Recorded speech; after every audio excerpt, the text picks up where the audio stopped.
doesn't mean that we got to let them go. I think a lot of employers are very quick to letting employees go. Like, oh, we'll just fire them. Let's get rid of them. Say it ain't so.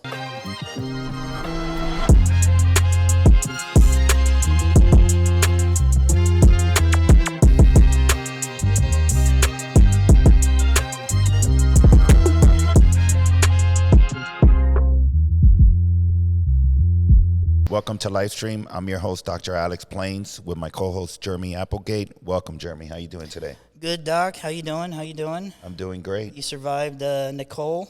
Yeah, luckily we did. My dock was getting overfilled with water. Really? Yeah, it was pretty scary. I stayed up to 3 a.m. just making sure. Well, at least I'm glad it didn't wash away. There was a lot of that stuff going on, though, on the coast, huh? No, if we get a big hurricane, it will go away.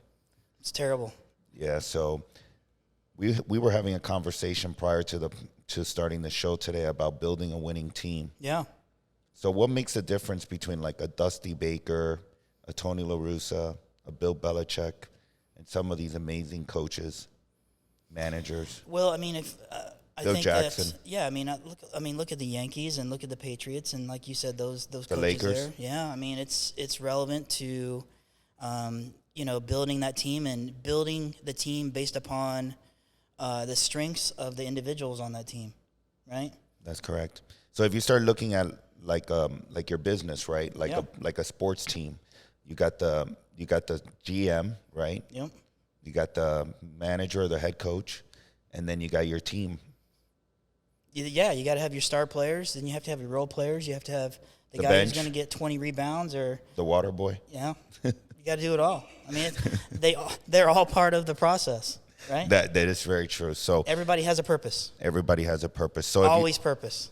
But if you start thinking about it, you got to really break it down as a sporting team. When you start breaking it down, I agree with that. right? You need your superstar doctors, Yep. right? They're the stars, for sure. You need the hygienists to support the doctors. Yep. You need the head coach, which are your managers. Yep. And then you got your VP or your GM, which is the owner or the leader of the company. Yeah. How do you differentiate those individuals? How do you find out who fits what role? I mean, what do you look for as an owner? What do you look for with respect to, okay, this is these five individuals or these 5 positions are what I'm going to start with first to build this dynasty. Yeah, it depends on what you're looking for. Yeah.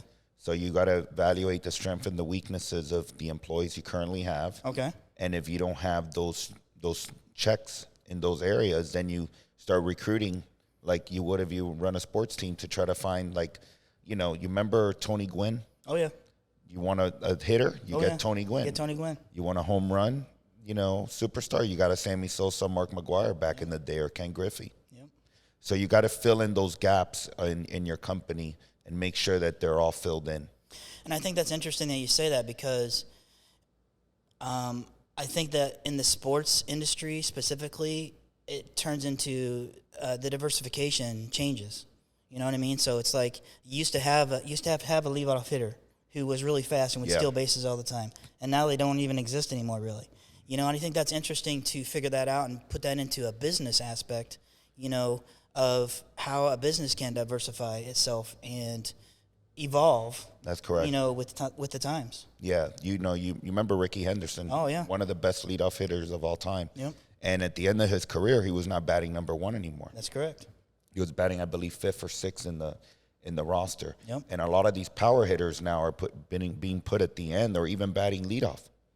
Yeah, I mean, we're talking baseball here a little bit, but it's relevant because, a good baseball player used to be able to hit 300, right? If you're 300, you're a good baseball player. 300, 200, 20 home runs, over 100 RBIs. Now it's either you strike out or you hit a home run.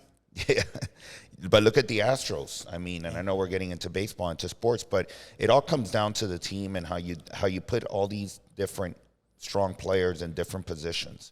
And I love that you are using this as a foundation to talk about how to build a winning team in a business atmosphere. I think that's smart. Yeah, I mean, you got to always evaluate, like, how many times haven't we had employees that we've hired, for example, as front desk or OMs or even dental assistants, and we found out that that's not really their strength. Yeah. And we've shifted them around and we put them in a position of excelling. So that's why it's so important to also do the personality test in order to identify if these people are in the correct position. Just like I always say, you're not going to put a constant in a driving position, you know what I mean, where you got to drive the numbers, because they're going to be so worried about organizing all the data that time is going to go by and you're not going to get any results as quickly as you can. Yeah. What other kind of tools can entrepreneurs use when they're trying to build out this winning team? I mean, personality tests like the DISC is important and critical. You should definitely do that. But what else? Yeah, you got to manage, with KPIs. And I think the first thing before that, you got to do a SWOT test. Yeah. And figure out what their strengths, weaknesses, opportunities, and threats are. Yep. And what is holding them back from being excelling. Are they showing up on time? Yep. How is their, how do they work with the computers? How do they interact with your patients or your guests or whatever business you're trying to run? Yeah. There's a lot of times that we put people in a front desk position that are actually amazing in sales. Yeah. So that's not a position you want them there. You want them in a position where they're going to be able to sell. Yeah, I agree. And I think that, you brought up SWOT, and obviously I've used 9block in the past life. There's lots of tools out there to help you identify strengths and weaknesses of your employees. Take advantage of that stuff because it's relevant. It's very important. Right? And it can be useful. It can be useful. And then you can look at that employee like Mary Smith, and you could say, oh, well, I did put her in that spot. It makes sense. Yeah. No, it was right. Sometimes we hire because we got to fill in, a position, but then we later identify that employee is not in the right position. It doesn't mean that we got to let them go. I think a lot of employers are very quick to letting employees go. Like, oh, we'll just fire them. Let's get rid of them. Say it ain't so. Yeah. I mean, I'm not a big advocate of letting people go. Yeah.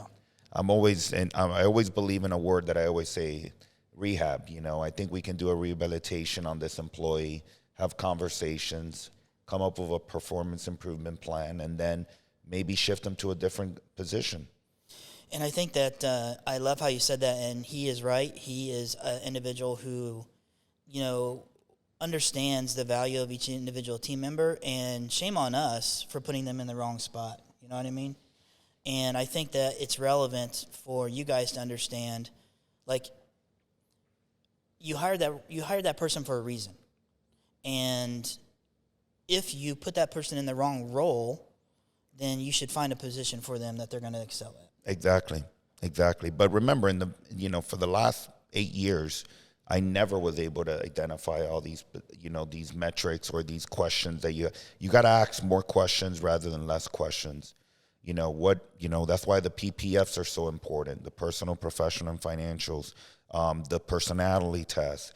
I mean, the SWOT. By the time you know it, you have a lot of ammunition to be able to have these conversations with the employees. Yeah, and you can, confirm or alter your mindset on that employee just based upon, those individual tools you just provided. Exactly. Yeah. I mean, in the book that Tim Grover wrote, Relentless, he talks about basketball players that they used to drink every night, but they would play the next day. And he's like, I don't care what you do at night. Meanwhile, you come and you perform. And you're at the gym on time and you do what you need to do. The moment your numbers start going down, then we're going to have a conversation about your drinking habits. Now, we're not suggesting the front desk show up smelling like alcohol and cigarette smoke, okay? We're not saying that at all. No, you don't want to be doing that. Definitely not. But, yeah, it's very important to be able to identify and put them in the right buckets. Yeah. You got to be strategic about it. You also can't preemptively get rid of somebody without having a replacement. Or you can't shift somebody around if you're going to fill it. You're not going to be able to fill in another gap. Some of these teams, for example, in basketball, the Miami Heat, when they were going for the finals, and they were moving LeBron James and Dwayne Wade in different positions in order to fill in the gaps. Yeah, you have to do that. Sometimes your star players have to pick up additional responsibilities. They got to pick up or be in other positions. Yeah, for sure. What when you visualize a business team as an entrepreneur, what's the top 2 or 3 items that you really want to attack first? Like, in order for you to feel like that's a successful start to the business. Like, is it building relationships? Is it sales? Is it organizational? I mean, what do you think? I honestly feel that the most important thing is being able to build relationships. Me too. Then after that, strategic, and then the third is the one you just mentioned. Remind me again. Organizational. Organization. Yeah. But like for example, when we have office managers or team leads in the front, if they're not organized, it's a big. Even though they have great relationship skills, it's a big nightmare because it's a lot of little processes that they got to implement, like balancing the day, making sure the money's correct, making sure that the credits match the end of day report. So you need somebody that's detail oriented in that position. Yeah, I love how you're going where you're going with this, because I think that each role you have to identify 2 or 3 or 4 different things that are mandatory for that role to be successful. Correct. Yeah. Like, dental assistants, you got to be obviously amazing building relationships. You got to have sales, you got to be open. You cannot be too shy. And you also got to be organized because you got to be ready to set up what the doctor needs for each procedure. Yeah. And I think you have to have good time management skills, great time management skills on that too. Because you are jumping from patient to patient, you got to do your chart notes, you got to set up for the next procedure, you got to take x-rays, you got to do sterilization. I mean, Have you ever gotten to the point that you run even your normal life routine on a schedule? Oh, yeah. Like, that's how I operate now. Yeah. Okay, it's Saturday, it's 9 o'clock. Do I have anything to do? Yeah. And it's because we're so used to working in blocks and in a daily habit, Everything's like 30-minute, hour and a half blocks. And that's how we run our days. We just can't get away from it. No, you can't. And it becomes a pattern. Yeah. There's nothing wrong with that, I don't think. I think that, I think everybody can use a little bit more organization. I mean, I'm speaking for myself for sure. I'm the guy that's always building the relationships, and I'm not trying to get myself written up here, but I do not have good organizational skills. Well, you're a strong eye. Yeah, I'm a strong. Which it goes back to the personality. You're bubbly. You want to talk to everyone. Bubbly. Yeah, you're extremely bubbly. Bubbly. All right, I'll remember that one. Okay. It's like Mountain Dew. Bubbly. It's like the Mountain Dew you drink daily.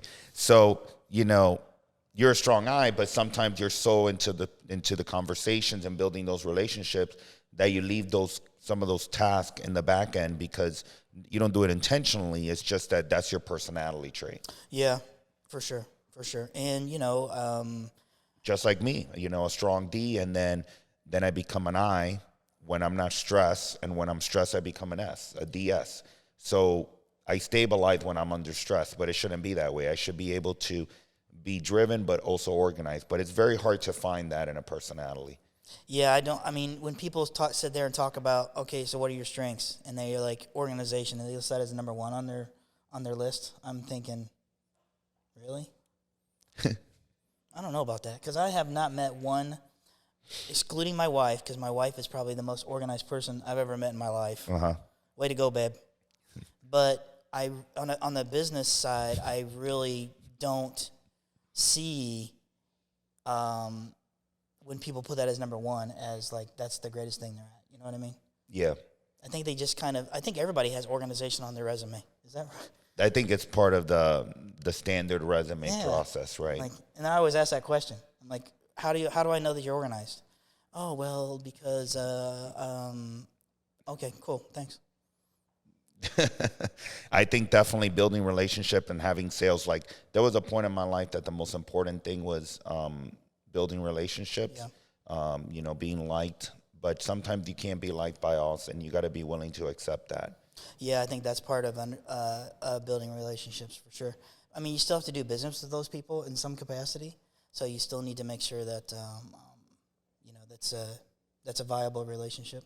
And I think as a leader, one of the most important traits is diplomacy. Yeah, you got to be able to be diplomatic. You can't be so rough around the edges when you do your delivery. You've seen how many coaches and managers have gotten fired because they were amazing, but they couldn't build a team. Yep. Great coaches, great managers, great head coaches, but they can't build the team. The team doesn't follow them. And, oh, man, I'm just thinking in my brain here, this is all coming full circle because, you have to be aligned. You have to have the same philosophy. You have to have the same, work ethic. You have to have. I mean, you have to be so many different things from you to you and building a successful team. You guys. I mean, it all has to come together. Yeah, which goes back to the hiring process. Yep. When you do you give the employee the vision, the future employee or your employee, what is the vision of the company? And if they're not aligned with your core values, then, you have a problem. I think that is the base of building a winning team, is making sure that everybody has identified and has the same core values as you do as the owner, for sure. Exactly. So, any other important items today? No, I don't think so. I mean, I think that, let's make sure that you're using all the tools you can. When you start hiring your team, let's make sure that you have built a question formula to identify, those specific characteristics. Like, what kind of questions do you ask when you're trying to find out if they can build relationships? I think that is important. What kind of questions can you ask to identify them as a successful organizer? What kind of questions can you ask, blah, blah, blah. So I think that, you're awesome at that, and I think that, it's something that entrepreneurs miss. Yeah, absolutely. And another great thing that I've seen a lot of big companies doing now is that they make it mandatory to do some type of continuing education on a daily basis. Like in Cardone Ventures, they make them do the Cardone sales training every single day, at least 10 to 15 minutes, which is relevant. huge. I think it's relevant. I think that, we always ask doctors and hygienists to continue their education. And to take ownership of their practice. Yep. A lot of people just want to come in, do the bare minimum, and collect a paycheck. I'm not a big proponent on that. Yeah. But doing those type of things like the morning huddles, the sales trainings, or some type of training throughout the day, and being on top of your metrics is going to show your dedication to the company. So if they're not willing to do that, do you really want to invest in this type of employee? Yeah, and that's where you want to try to create a situation where you're not flipping the coin, right? Yeah. You want to do everything you can. You want to cross all your T's and dot all your I's to make sure that you're really not in that position. But sometimes, you end up in that position. Yeah, my main goal is to build relationships with my team, not only in the professional space, but also personally, like we've hung out outside of work and we're always talking and, trying to make the best out of the day, right? Yeah. But you need to be able to build those relationships with your team members. And a lot of, there's a big stigma, right, that you cannot hang out with your team or you cannot hang out with your staff because then they lose that respect for you. I don't think that's necessarily true. I think if you're building those relationships with your teams, it's okay to go have a drink with your team. Yeah. And enjoy it and do that team building. Yeah. That's all part of it. I mean, they don't know you. I think it's helpful for you to understand how they tick. Yeah. You know what I mean? I don't think those days of having that persona that you're like invincible or that no one can come talk to you, I think those days are long gone. I think you got to build relationships with your team so they can trust you and you trust them and you guys can grow the company together. I think that's why you've put yourself in a successful situation, is because you are willing to be vulnerable in some capacity with the team. And, they feel like you're approachable. Vulnerability equals approachable, Yeah. So some of these guys walk into a practice or into the business and they walk down the hallway and everybody runs. Yeah, you got to keep an open mind, that Marxism or that leadership days are long gone where everybody needs to be intimidated by you. Yeah, you can't lead by fear, right? No, you can't lead by fear. I'm not a proponent of that. I'm not a proponent of it either. I think it's ridiculous. And as well as micromanaging, I think there has to be a certain level of micromanagement in the very beginning. Yeah.